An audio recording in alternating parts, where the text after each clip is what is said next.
အားလုံးပဲမင်္ဂလာပါ Brain Bike ကနေပြီးတော့ပြန်လဲကြိုဆိုလိုက်ပါတယ်ကျွန်တော်ဒီနေ့ပြောပြပေးမှာကကျွန်တော်တို့ရုပ်ဝတ္ထုပစ္စည်းတွေကိုဝယ်ထားစရာလည်းမလိုဘူးပြီးတော့ကျွန်တော်တို့ဒီ store တွေလုပ်ပြီးတော့ကျွန်တော်တို့အိမ်မှာလည်းတကုတ်တကပစ္စည်းတွေကိုထိမ့်သိမ်းထားစရာလည်းမလိုဘူးပြီးတော့ကျွန်တော်ဒီပစ္စည်းတွေကိုဝယ်ထားပြီးတော့ဒီပစ္စည်းတွေကဈေးတက်သွားမှလို့ဈေးကျသွားတာတို့ကျွန်တော်တို့တက်ချင်းကြာချင်းကိုကျွန်တော်တို့ကြောက်စရာလည်းမလိုဘူးပြီးရင်ငွေဈေးအတက်ကြပေါ်မှာကျွန်တော်တို့ပူပန်စရာလည်းမလိုဘူးကျွန်တော်တို့တရားကငွေဈေးတက်ကြဆိုရင်ကျွန်တော်တို့ပတ်စံပိုးရတယ်ငွေဈေး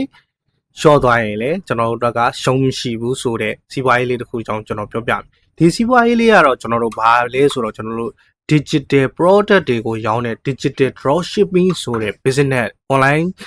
ကနေပြီးတော့ကျွန်တော်တို့ drop shipping လုပ်တဲ့ကျွန်တော်တို့ online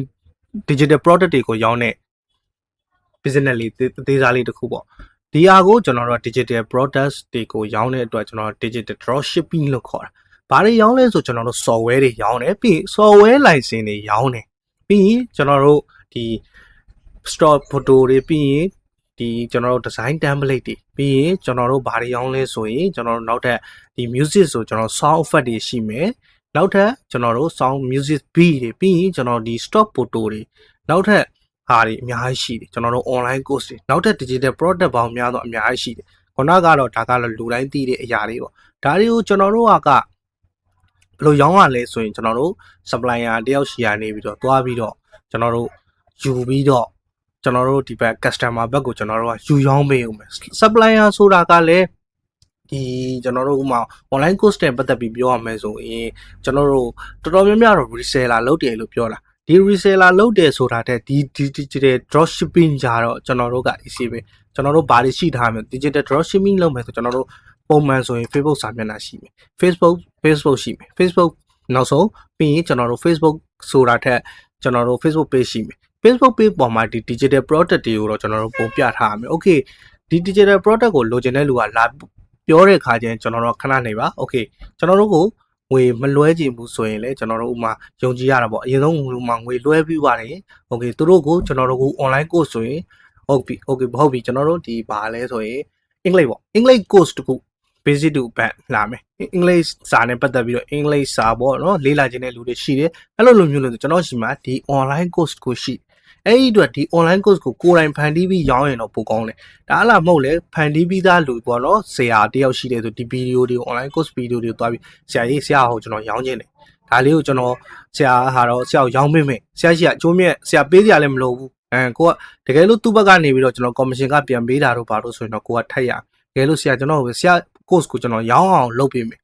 course ကိုကျွန်တော်တို့ကယူမယ်ယူပြီးတော့ဒီဘက်မှာကျွန်တော်တို့ USD 100နဲ့ဝယ်ပြီးဟိုမှာ150နဲ့ပြန်ရောင်းခြင်းလည်းရောင်းလို့ရတယ်အဲ့ကြရင်ကျွန်တော်ကလုံးဘာဘယ်လိုလုပ်ရမလဲဆိုတစ်ဖက်က customer ကကျွန်တော်တို့လာမေးတာနဲ့ကျွန်တော်တို့ကဒီ supplier ရှိကိုသွားပြီးတော့တိုက်ရိုက်မေးလေးပို့ပြီး download link လေးပေးလိုက်ရုံပဲဆရာကျွန်တော် download link လေးကနေပြီးတော့အဲ့လိုမျိုးလဲကျွန်တော်တို့က download link ကိုယူပြီးတော့သူ့ကိုသွားပေးလိုက်တာနဲ့ပတ်စံပေးပြီးတော့ဒါကကျွန်တော် digital product ကိုရောင်းလို့ပြီးသွားတယ်အဲ့လိုမျိုးပဲကျွန်တော် music festival ဆိုဘာလို့လဲဒီလိုပဲအခုဆိုရင်ကျွန်တော်တို့နာမည်ကြီးတဲ့ဒီ Spotify တို့ဘာတို့ကဟာတွေဆိုတော်တော်များများ digital product တွေကိုရောင်းနေတာပေါ့အဲ့လားတွေဆိုတော်တော်များများပဲဟိုနောက်ထပ်ခေတ်စားတွေဟာဆို NFT တို့ဘာတို့အဲ့လားတွေရောင်းကြတာပါဒီ digital drop shipping ဆိုတာတော့ကြာပြီဗျ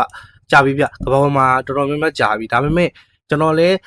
ဒီကောင်ကိုလေ့လာနေတော့ကြာပြီကျွန်တော်လည်းစမ်းလုပ်ကြည့်တာကြာပြီဒါပေမဲ့ digital drop shipping ကယနေ့ခေတ်မှာကကျွန်တော်တို့ AI နဲ့ခေတ်စားလာတဲ့အတွက်ပို့ပြီးတော့အလုပ်တွင်ကျယ်လာတယ်ပေါ့ဗျ AI နဲ့တချို့ဆိုရင်ကျွန်တော်ဒီ